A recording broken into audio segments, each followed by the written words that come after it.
Assalamualaikum warahmatullahi wabarakatuh. Selamat pagi anak-anak. Salam sejahtera untuk kalian semua. Semoga kabar kalian baik-baik saja ya. Dan selalu diberi kesehatan sama Allah Subhanahu wa Ta'ala. Untuk pagi hari ini, Ibu akan mengajak kalian untuk belajar mengenai tema 5, pahlawanku. Subtema 2, pahlawanku kebanggaanku pada pembelajaran keempat.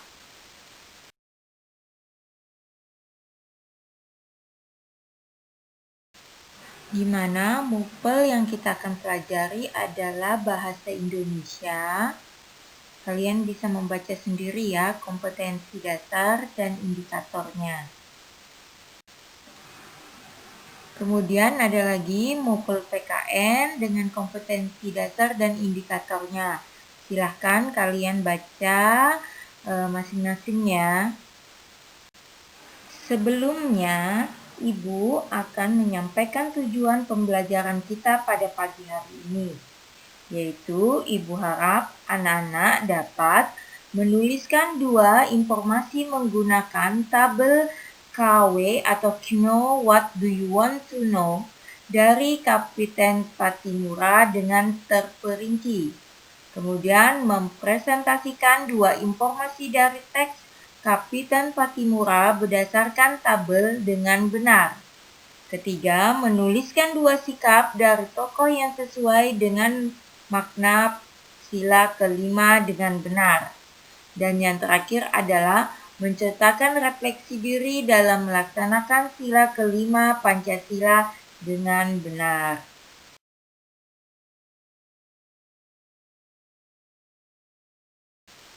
Anak-anak, sekarang kita akan memasuki kegiatan inti, di mana kalian memperhatikan dan mencermati isi PowerPoint berikut ini.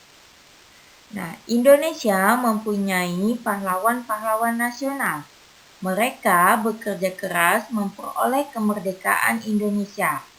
Ayo kita pelajari lebih lanjut. Ini adalah tugas LKPD kalian, yaitu untuk mengisi tabel KW atau Know What Do You Want to Know. Nah, di mana kita akan belajar tentang Kapiten Patimura berdasarkan teks visual yang kalian amati. Nanti kalian jawab pertanyaan ini. Sebelum menjawab ini, nanti kalian juga akan membaca teks visual berikut ini ya.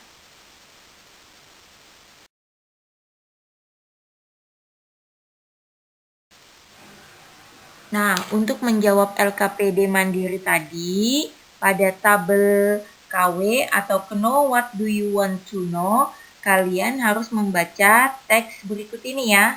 Ini adalah teks visual yang terdiri atas gambar dan teks. Silahkan kalian baca secara cermat. Selanjutnya, ini adalah hal-hal positif yang bisa dicontoh dari Patimura. Yang pertama adalah kerja kerasnya, di mana beliau berhasil merebut benteng Dorset. Beliau juga berhasil mengkoordinir raja-raja dan pati dalam melaksanakan kegiatan pemerintahan, memimpin rakyat.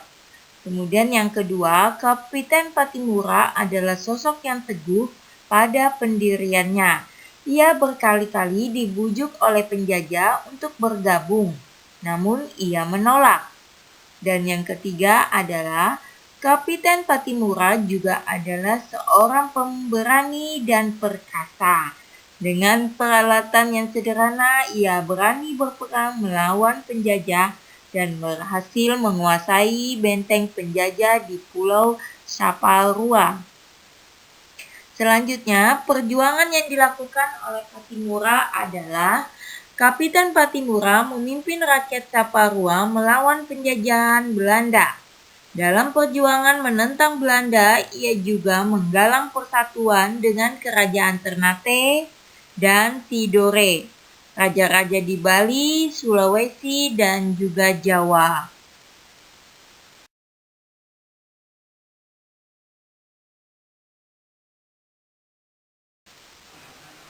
Berikut adalah sikap kepahlawanan yang mencerminkan sila kelima Pancasila. Yang pertama, bekerja keras demi meraih kemerdekaan. Kedua, menjunjung tinggi keadilan. Ketiga, selalu mengutamakan kepentingan negara di atas kepentingan pribadi.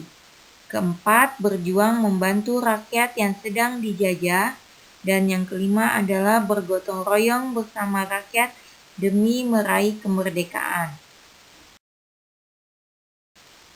Berdasarkan teks visual yang telah kalian baca, apakah sikap Kapiten Patimura mencerminkan sila kelima Pancasila?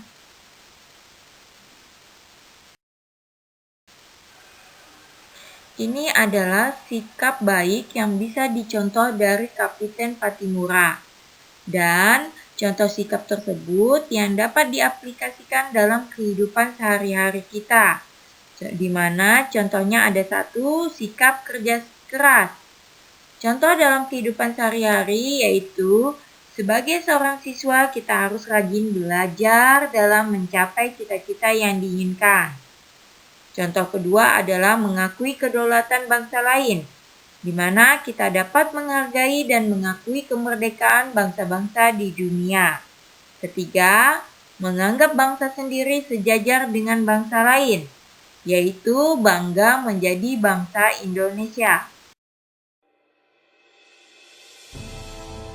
Hari Pendidikan Nasional diperingati setiap tanggal 2 Mei sebagai bentuk ungkapan rasa syukur kita sebagai putra-putri bangsa Indonesia yang kini telah bebas menikmati indahnya pendidikan di negeri ini. Berbicara tentang Hari Pendidikan Nasional, kita tidak boleh melupakan jasa-jasa dari salah satu tokoh pahlawan nasional, yaitu Ki Hajar Dewantara, sang bapak pendidikan nasional. Sosok pahlawan yang telah mengangkat derajat pendidikan di negeri ini. Nah, agar lebih mengenal sosok Ki Hajar Dewantara, simak terus video ini.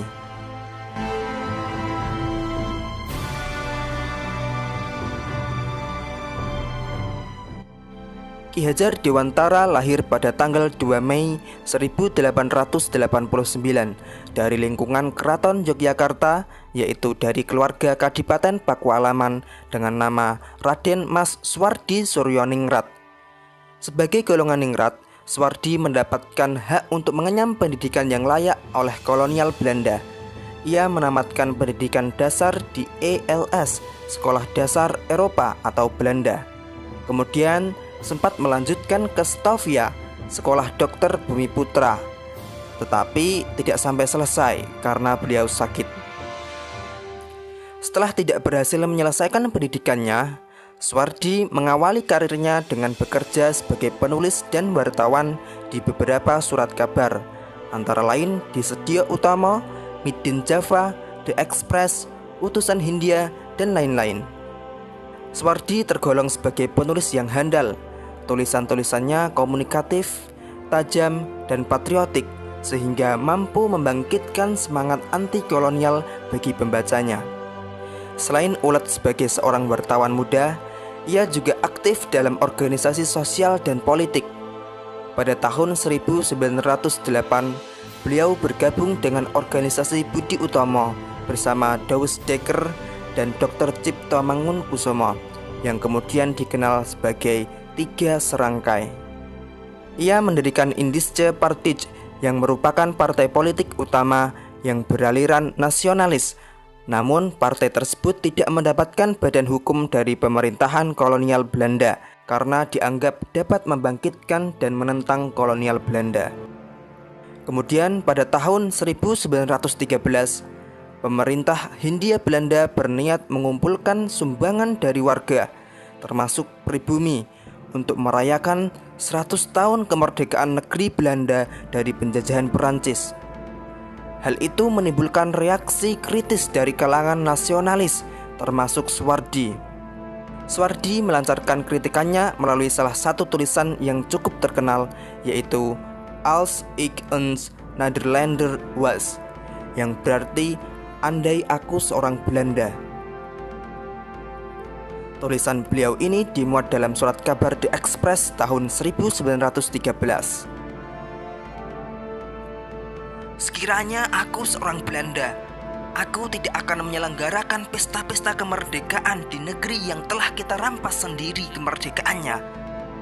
Sejajar dengan jalan pikiran itu, bukan saja tidak adil, tetapi juga tidak pantas untuk menyuruh si Inlander memberikan sumbangan untuk dana perayaan itu. Ide untuk menyelenggarakan perayaan itu saja sudah menghina mereka, dan sekarang kita keruk pula kantongnya. Ayo, teruskan saja penghinaan lahir dan batin itu. Kalau aku seorang Belanda, hal yang terutama menyinggung perasaanku dan kawan-kawan sebangsaku ialah kenyataan bahwa Inlander diharuskan ikut mengongkosi suatu kegiatan yang tidak ada kepentingan sedikit pun baginya.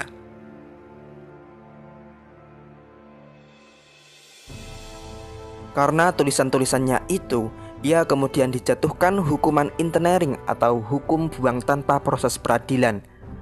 Atas permintaannya, dia dihukum buang ke Pulau Bangka. Namun, atas permintaan kedua rekannya dari 3 serangkai, yang juga mendapatkan hukum buang karena membela Suwardi, mereka bertiga dibuang ke Belanda. Kesempatan itu mereka gunakan untuk mendalami dunia pendidikan. Suwardi kembali ke Indonesia pada bulan September tahun 1919.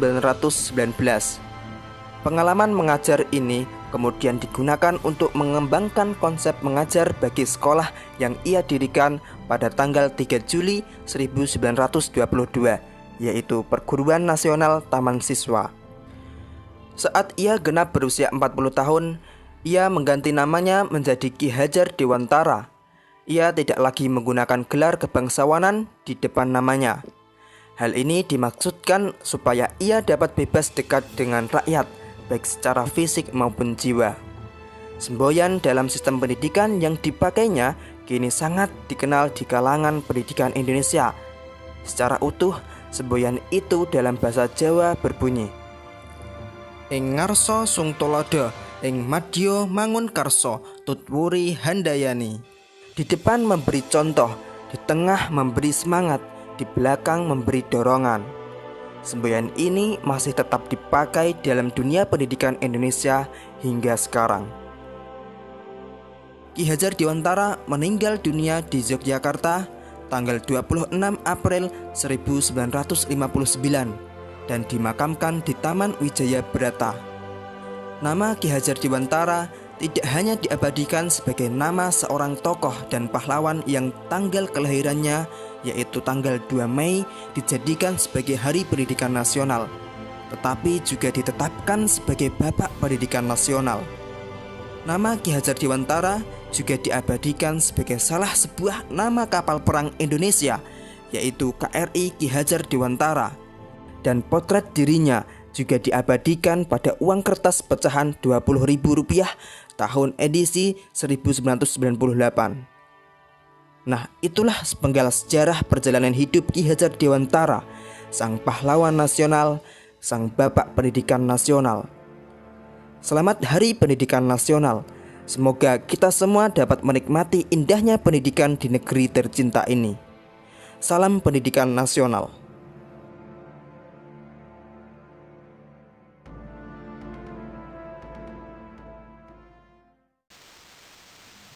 Setelah kalian menyimak video pahlawan nasional Ki Hajar Dewantara, maka diskusikanlah bersama kelompokmu. 1. Tuliskan sikap-sikap kepahlawanan yang dimiliki oleh pahlawan berikut ini, yang sesuai dengan pengalaman sila kelima Pancasila. Selanjutnya nomor 2, tuliskan sikap-sikap kepahlawanan yang mencerminkan sila kelima Pancasila yang sudah kalian lakukan.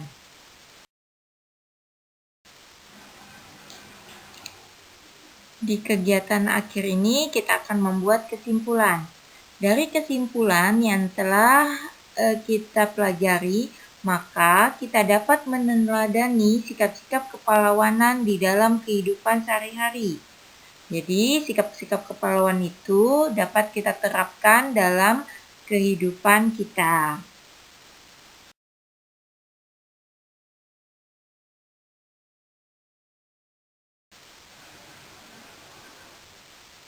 Sekian dan terima kasih. Sampai berjumpa di materi menarik berikutnya.